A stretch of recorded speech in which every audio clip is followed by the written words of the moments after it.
Oke, kenalin, nama gue Zidan. Ada satu omongan dari pendaki senior yang gue ingat banget. Semua gunung itu sama, naiknya capek, turunnya lega. Tapi sumpah, di Gunung Dempo, Sumatera Selatan, omongan itu nggak berlaku. Naiknya emang capek, tapi turunnya belum tentu lega. Waktu itu gue berangkat berempat. Ada Naya, cewek paling sabar yang pernah gue kenal, Feral, yang paling ngeyel tapi fisiknya kuat, sama Ogi. Dia ini tukang ngelawak biar suasana nggak tegang-tegang amat. Rencana kita simpel, muncak lewat jalur pagar alam, nembus kebun teh, terus lanjut ke punggungannya Dempo. Kita turun di pasar kecil di pagar alam. Dari jauh, siluetnya Gunung Dempo itu kayak punggung naga raksasa yang lagi tidur. Nah, di warung kopi di sana, kita ketemu sama orang yang katanya kuncennya jalur ini. Namanya Pak Depati Langit, orang tua besemah. Sorbannya lusuh, tangannya kurus, tapi matanya, gila, matanya itu tajam. Nggak jahat, tapi nggak ramah juga. Kayak mata gunung. Belum juga kita ngomong, dia udah bilang, Dempo itu nggak galak. Dia cuma ngejaga. Kalian masuk baik-baik, dia bukain jalan. Kalian berisik, dia kasih tanda. Si Feral, biasa. Coba mancing. Tanda apaan, Pak? Pak Depati natap kita satu-satu. Kabut sore, katanya pelan. Kalau kalian lihat kabut yang warnanya bukan putih, jangan sebut warnanya. Jangan teriak, woi merah. Jangan foto pakai flash. Jangan berdiri, jongkok, rapetin badan, nunduk. Dan jangan pernah ngitung penghuni kabut itu. Mereka nggak suka dihitung. Ogi nelen ludah. Penghuni kabut? Yang jaga, jawab Pak Depati. Kadang mereka cuma lewat, kadang mempersilahkan. Kadang, suaranya jadi bisikan. Mereka nuker. Dia nyodorin selembar kain putih kecil sama seuntai benang kusam. Iketin ini di dahan cemara di pos manapun yang bikin kalian gak enak hati. Jangan sebut warnanya, cukup bilang, kami lewat, bukan nonton. Dia natap gue. Ingat, kalau harus nyebut, sebut aja sore. Jangan pernah sebut kata merah di Dempo. Kalian ngundang, kalau nyebut. Kita semua ngangguk. Feral yang tadinya sok santai langsung diem. Gerimis nemenin kita pas mulai nanjak dari kebun teh. Jalur Dempo ini tanahnya lembek. Anehnya, kepala gue rasanya jadi enteng. Kayak ada yang ngebisikin, naik aja terus, nggak usah lihat belakang. Pos 1, kita istirahat bentar. Di balik kabut, kedengeran suara ketukan pelan. Tuk, tuk. 2 kali, terus hilang. Feral nebak, itu petani teh. Tapi Naya bilang, jam segitu gudang nggak ada orang. Gue pura-pura nggak dengar. Kita lanjut. Jalur makin sempit. Pas sampai di pos 2, suasananya aneh. Sepi banget. Nggak ada jejak pendaki lain. Di papan pudar bertuliskan pos 2, ada coretan kecil di bawahnya. Jangan sebut sore. Anjir, gue langsung merinding. Bukan jangan sebut merah, siapa yang nulis ini? Terus, kita nyium bau aneh. Bukan bau kemenyan, tapi kayak bau besi panas, manis-manis hangus gitu. Udara di sekitar kita rasanya jadi lebih padat. Jit, bisik Naya. Ngerasa nggak? Gue ngangguk. Belum sempat gue jawab, dari sudut mata gue lihat kabut di depan kita warnanya mulai berubah. Ada kilau samar dari dalamnya kayak bara api. Warnanya sore. Vera udah mau berdiri pengen lihat lebih jelas. Refleks gue tarik jaketnya, ingat kata Pak Depati, bisik gue. Jongkok, rapat, nunduk. Kita berempat langsung jongkok, nunduk, kepala hampir nyentuh lutut. Kabut sore itu gerak pelan, ngambang setinggi pinggang, kayak lagi ngendusin kita. Gue ngerasain sesuatu nyentuh rambut gue. Bukan panas, bukan dingin. Cuma kayak gemah halus di kulit. Terus dari tengah kabut itu ada suara. Kayak anak kecil lagi belajar manggil nama gue. Ja, Dan, Ji, Dan. Gue langsung merem. Kami lewat, bukan nonton. Gue ucapin dalam hati. Persis kayak kata Pak Depati. Naya ngeluarin kain putih tadi, nikat di dahan cemara kecil dekat kita. Kabut sore itu pelan-pelan mundur, terus hilang. Bau besi panas juga hilang, ganti jadi bau tanah lagi. Di kejauhan kedengaran suara kentongan sekali. Tong! Kita nunggu beberapa detik sebelum berani ngangkat kepala. Di dahan cemara itu, kain putih kecil kita goyang-goyang pelan. Feral berdiri, napasnya ngos-ngosan. Gila, gue hampir ngomong, dia langsung nutup mulutnya sendiri. Kita mutusin buat nggak ngecamp di pos 3, terlalu beresiko. Kita cari tempat agak nyempil di bahu jalur. Pas Ogi lagi nyalain kompor, Naya ngecek simpul benang yang tadi dia ikat. Mukanya langsung pucet. "Kenapa?" tanya gue. "Benangnya jadi 2, katanya pelan. Gue deketin.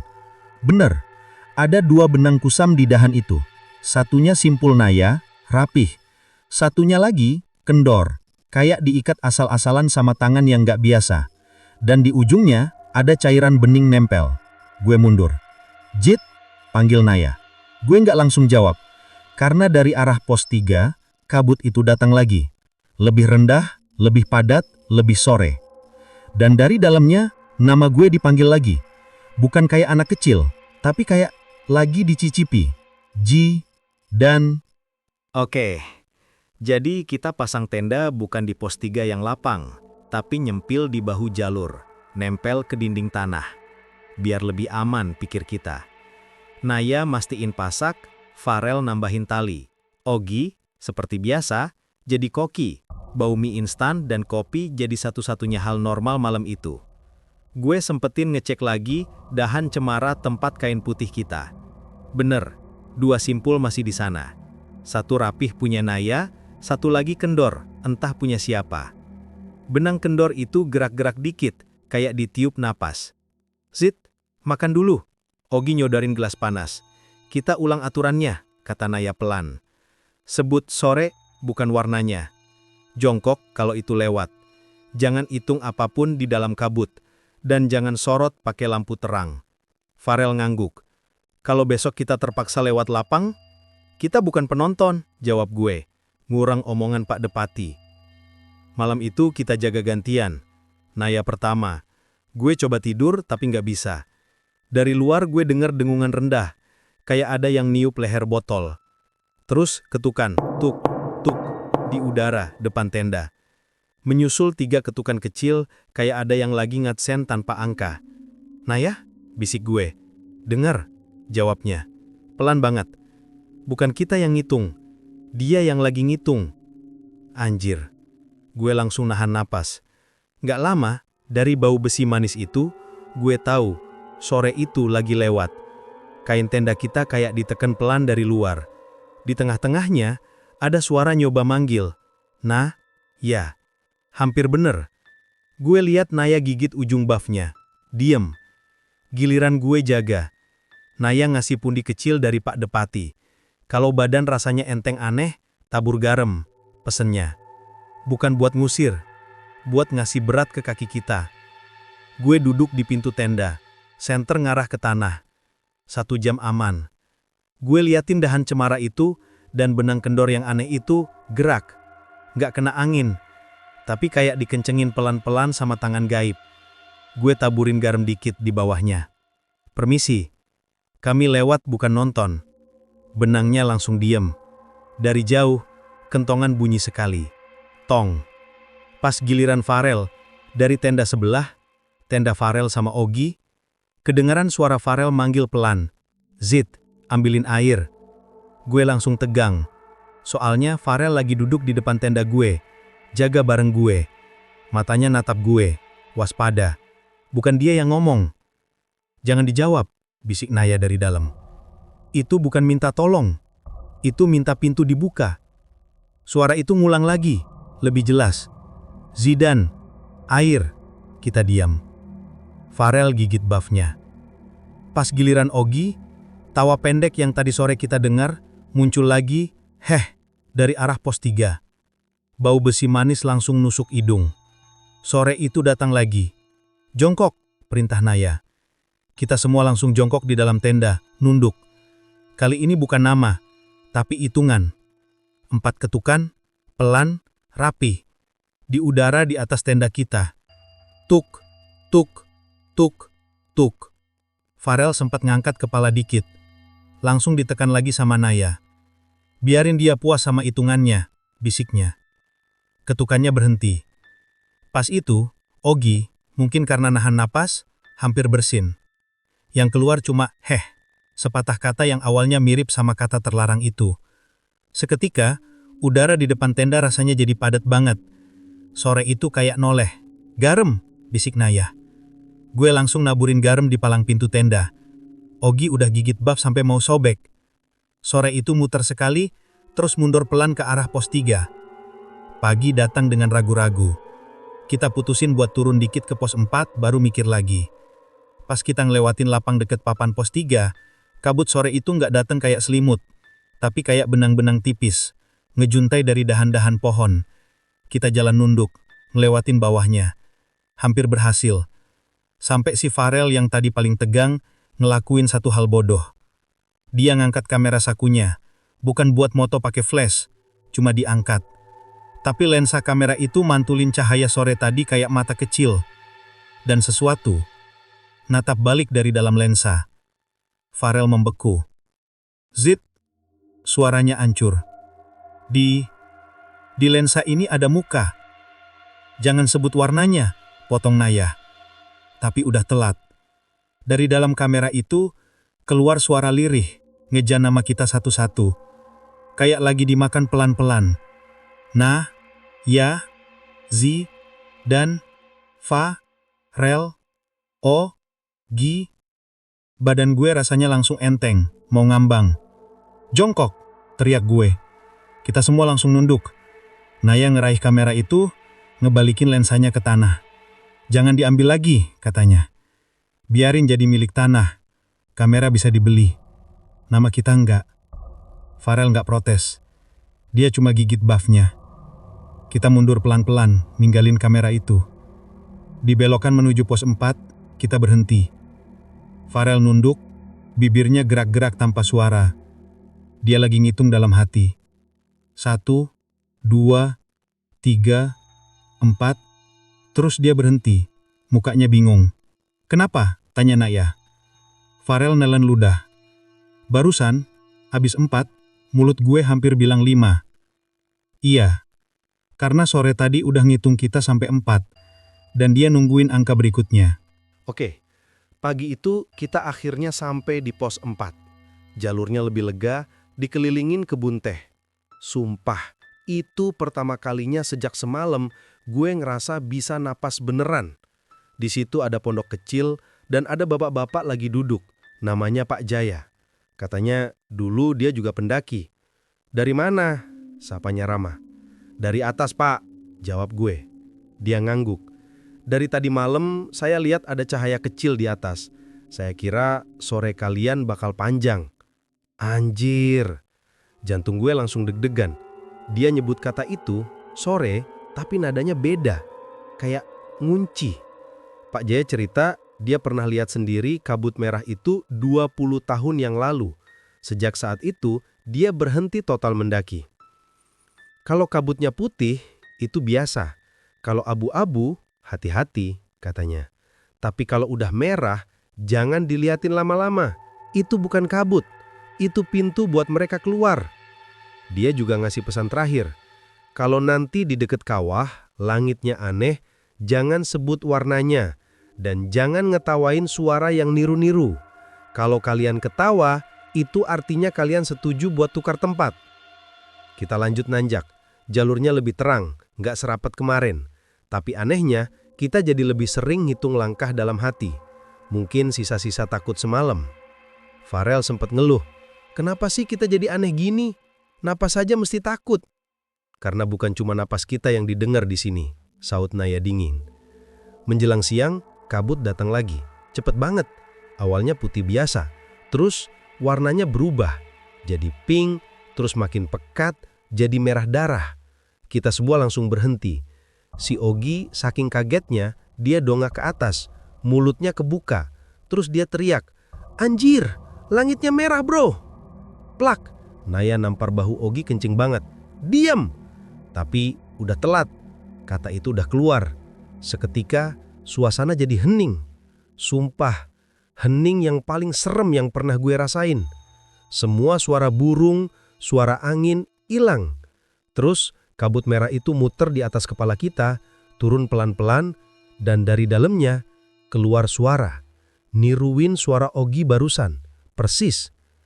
"Anjir, langitnya merah bro!" Muka Ogi langsung pucat pasi.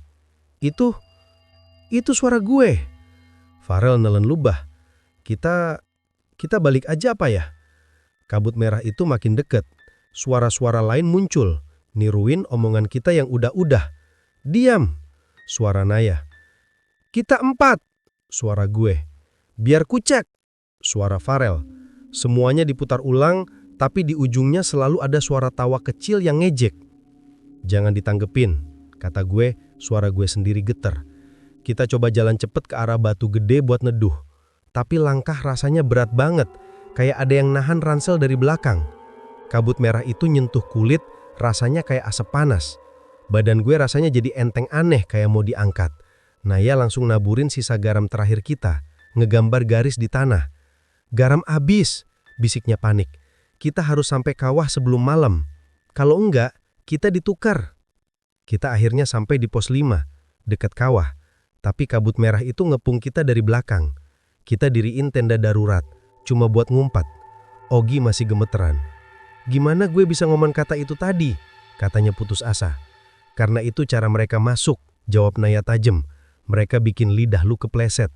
Begitu katanya keluar, mereka dapat pintunya.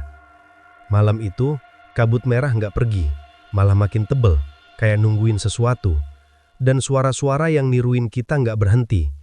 Dari luar tenda, kita dengar suara kita sendiri lagi ngobrol.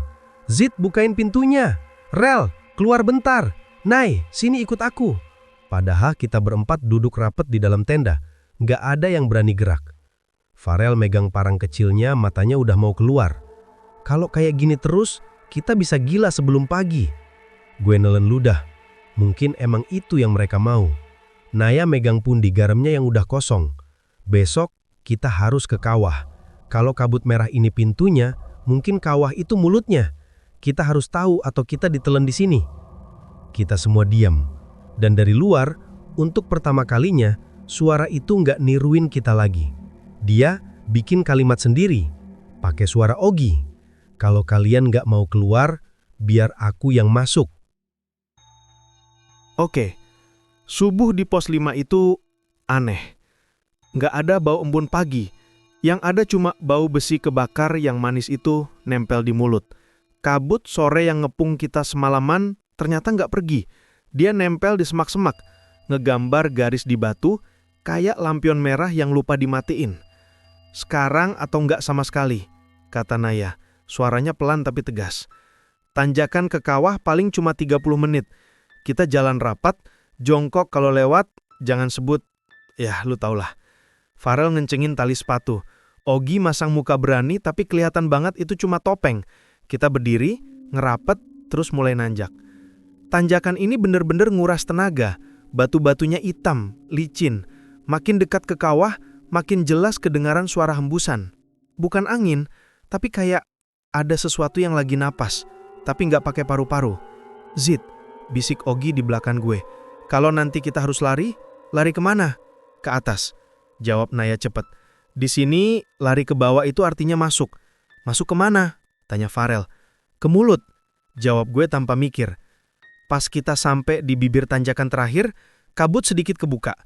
Di depan kita, kawah Dempo. Kayak mangkok raksasa, dindingnya retak-retak. Warnanya hitam campur kuning belerang. Dari dasarnya keluar asap tipis. Naya ngasih isyarat jongkok. Kita nunduk. Sore di sini bentuknya beda. Bukan lagi selimut, tapi gumpalan kabut merah yang naik turun di atas salah satu celah kawah. Kayak dada orang lagi napas. Kita harus turun lewat punggungan barat, kata gue. Kalau kita jalan nempel dinding, kita bisa keluar. Kita mulai jalan ngelipir di bibir kawah. Pijakannya sempit banget. Kiri nempel dinding, kanan langsung mulat kawah. Sore itu ngikutin kita, tapi dari bawah, kayak bayangan di dalam air. Di tengah jalan, Ogi berhenti. Kaki gue enteng. Bisiknya panik, kayak ada yang ngangkat. Jongkok, nunduk, bales Naya. Pas itulah gue lihat dari sudut mata. Di bawah kita, kabut merah itu mulai ngebentuk. 2 titik di atas, 1 garis di bawah. Muka tanpa detil. Cuma lekukan mata yang kosong. Jangan dilihat, teriak gue. Tapi udah telat buat Farel. Dia noleh sedetik. Dan di detik itu juga, kabut di bawah sana ngebentuk rahangnya jadi mirip rahang Farel. Kayak cermin yang lagi ngejek. Rel, panggil gue. Dia diam, matanya kosong. Dia mirip gue, bisiknya. Terus dari kawah keluar suara, niruin suara Farel. Biar ku cek. Naya langsung nampar pipi Farel, nyadarin dia. Terus Sori itu ngelakuin sesuatu yang paling gila. Dia naik ke bibir kawah, bukan sebagai kabut, tapi sebagai bayangan, nempel di kaki kita. Bayangan kedua, warnanya sore. Lu lihat, suara Ogi pecah. Bayangan gue ada 2. Jangan gerak cepet. Naya nahan. Kalau lu lari, yang satu bakal ketinggalan. Itu yang bakal diambil. Anjir, kita kejebak. Kita coba ngerapat sampai bahu ketemu bahu. Bayangan hitam kita jadi satu. Bayangan merahnya bingung, nggak nemu celah. Terus giliran Ogi diuji. Bayangan merah di kakinya narik pelan. Badan Ogi keangkat dikit. Gue ditarik. Gue sama Naya langsung megangin dia. Di saat yang sama, Farel nekat nendang bayangan merah di tanah. Bodoh, kakinya kepleset, hampir jatuh ke kawah. Kita bertiga narik dia sekuat tenaga. 3 manusia ngelawan 1 mulut kawah. Kata itu di ujung lidah gue. Farel! Teriak panik. Gigit buff, kata Naya. Farel langsung gigit kain buffnya. Nahan kata terlarang itu biar nggak keluar. Sore itu kayak marah. Dia manjangin wujudnya ke punggung gue. Dingin. Bayangan gue di... Zid! Gue di sini. Gue ngerapetin badan ke dinding batu. Naya ngeluarin benang terakhir. Dia ngelingkerin ke pergelangan tangan kita bertiga, terus ujung satunya diikat ke kain putih yang tadi. 1 simpul gede. Ikatan, kata Naya. Dia natap mulut kawah. Kami lewat, bukan nonton. Kami tidak menukar, tidak ditukar. Sore itu kayak memucat. Terus dia ngumpul di satu titik. Ngebentuk mulut yang mirip mulut manusia. Dari dalamnya keluar suara. Bukan suara niru, suara aslinya. Sebutkan. 1 kata. Perintah. Kita diam. Mulut kabut itu ngebuka. Terus tangannya ngejulur. Nulis sesuatu di tanah. Huruf aneh. Kayak angka. Dia maksa kita ngitung. Bisik gue. Kita punya cara lain. Balas Naya. Sebutin nama kita. Dia natap gue. Zidan. Gue natap Farel. Farel. Farel natap Ogi. Ogi natap Naya. Setengah nangis. Naya. Kita bikin lingkaran nama. Mulut kabut itu kelihatan bingung. Terus dia marah. Dari arah lain, kedengaran tawa pendek. Heh. Perhatiannya kebagi sedetik. Sekarang! Teriak Naya. Kita langsung lari ke punggungan barat. Benang di tangan kita putus, kain putihnya robek. Bayangan merah itu nyamber, telat. Dia cuma sempat nyatu paksa sama bayangan asli kita. Rasanya kayak kesetrum. Kita sampai di tempat aman. Mulut kabut itu meletus jadi gerimis merah, terus hilang. Belum selesai, kata Naya, ngos-ngosan. Dia udah nandain kita. Farel natap kakinya. Kenapa? Bayangan gue kerasanya masih ada 2. Gue juga ngerasain hal yang sama. Kalau gue jalan misah dikit, rasanya ada bayangan lain yang mau muncul. Kita turun rapat, sampai ketemu manusia lain, sampai ada nama lain yang manggil nama kita. Kita mulai turun, ngebelakangin kawah. Di belokan terakhir sebelum pos 4, ada suara manggil. Zidan. Lengkap, jelas. Gue udah mau panik, tapi dari arah kebun teh muncul sosok manusia, pakai jaket hujan biru. Dia ngelambai. Pak Jaya, teriak gue, lega setengah mati. Pak, sosok itu jalan ke arah kita. Cepet banget, terlalu cepet buat jalur licin kayak gini. Kepalanya nunduk. Pas dia angkat muka, gak ada embun di mukanya pas dia napas. Gak ada napasnya. Bibirnya kebuka. Itu mulut kawah yang dipinjam sebentar. Sebutkan. Oke, di depan kita berdiri sosok pakai muka Pak Jaya, tapi pas dia ngembusin napas, nggak ada embun. Anjir, jantung gue langsung berhenti. Dia ngomong lagi, 1 kata, perintah. Sebutkan. Ujung benang di pergelangan tangan kita rasanya kayak mau putus. Jangan dijawab, desis Naya. Kalau kita sebut, kita dihitung pakai lidah mereka. Sosok itu miringin kepalanya. Mulutnya kebuka, lebih lebar dari mulut manusia normal.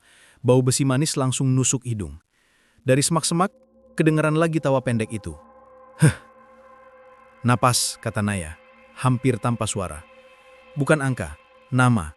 Gue lihat Farel, napasnya udah gak karuan. Ogi diem, mukanya beku. Zidan, ucap Naya natap gue. Gue natap Farel. Farel. Farel natap Ogi. Ogi. Ogi natap Naya. Naya. Sosok Pak Jaya palsu itu diem. Mukanya retak-retak tipis. Terus dia nyoba taktik baru. Dari mulutnya keluar suara Naya manggil gue, suara Farel manggil Ogi, semuanya salah, diacak-acak biar kita bingung. Naya megang tangan gue. Jangan dengerin, tatap mata gue. Gue natap mata Naya. Matanya basah. Bukan karena kabut, karena dia manusia. Anjir, itu kuncinya. Benda basah ini nggak bisa ditiru. Kami pulang lengkap, kata gue pelan, buat ngingetin diri sendiri. Sebutkan. Ulang sosok itu lebih keras. Tawa pendek, kedengeran lagi. Sekarang di belakang kita. Sosok itu ngangkat tangannya. Dari telapaknya, keluar kabut merah ngebentuk huruf-huruf aneh di udara. Kayak angka. Otak gue kayak dipaksa buat ngebaca, buat nyebutin. Itu jebakannya. Ganti cara ngitungnya, bisik Naya. Pakai apa? Tanya Farel, suaranya parau. Embun. Naya ngelapas headlampnya, ngangkat kacanya di depan mulutnya. Siapa kita? Jawab pakai napas. Dia ngembusin napas. Hah. Kacanya berembun. Dia sodorin ke gue. Gue hembus, berembun. Farel hembus, berembun. Ogi hembus, berembun. Kita arahin kaca itu ke Pak Jaya. Kalau lu bagian dari kami, kata Naya pelan. Jawab. Sosok itu diam. Bibirnya kebuka, nutup. Nggak ada suara. Nggak ada embun. Dia niup. Tapi yang keluar cuma hawa dingin. Kaca senter itu tetap bening. Dia nggak manusia, bisik Farel. Sosok itu muter kepalanya pelan-pelan. Lebih jauh dari yang leher manusia bisa lakuin. Badannya meregang, jaketnya melar. Di bawah topinya, mukanya jadi rata. Terus dia maju nembus garis garam tipis di sepatu gue. Mundur! Naya dorong kita barengan. Benang di tangan kita, tek, putus. Gue ngerasain bayangan gue di tanah pecah jadi dua lagi. Yang satu nempel, yang satu ketarik ke arah sosok itu. Satukan bayangan, teriak Naya. Kita langsung ngerapet, bahu ketemu bahu, jadi satu blok gelap. Bayangan merah itu bingung, nggak nemu celah. Sosok itu ngangkat tangannya, nulis lagi di udara nuntut angka. Sebutkan. Nama, teriak Naya. Bukan angka, dia nepuk dadanya. Naya, gue nepuk lengan Farel. Farel, Ogi nepuk bahu gue. Jidan, Farel nepuk kepala Ogi. Gaya bercanda yang tiba-tiba jadi penyelamat. Ogi, sosok itu ndesis. Terus, dari arah kebun teh kedengeran suara manusia beneran. Rame, petani-petani lagi ngobrol, ketawa. Nama-nama biasa dipanggil. Din, Rah, Pak. Gue noleh. Beneran, di bawah ada dua petani muncul dari semak-semak. Salah satunya, Pak Jaya yang asli. Ngangkat tangan, uap napasnya kelihatan. Hah, embun nempel di kacamatanya. Jidan, suaranya ngenalin gue. Kalian di situ? Sosok biru di depan kita langsung kayak kempes. Sebutkan. Suaranya jadi lirih kayak anak kecil ketahuan nyontek. Naya gerak cepat, ngiket sobekan kain putih terakhir di tunas teh paling muda. Kami lewat, bukan nonton. Kami pulang lengkap. Nama kami milik kami. Ogi, entah dapat keberanian dari mana, ngembusin napas ke daun teh itu. Hah, ada embun nempel di ujungnya. Sosok biru itu mundur, badannya buyar. Topinya jadi kabut, jaketnya jadi benang merah, terus padam kayak abu kena air. Gue baru sadar gue baru aja napas. Pak Jaya lari nyamperin kita. Kalian 4 kan? 4, Pak, jawab gue. Kata itu rasanya jadi milik kita lagi. Dia natap kita tajam. Kalian gak ngelepas kata terlarang itu kan? Hampir. Tapi Buff nyelamatin. Pak Jaya ngangguk. Dari sini sampai warung, jangan hitung apa lagi. Pulang pakai nama kalian. Kita turun ngelewatin kebun teh.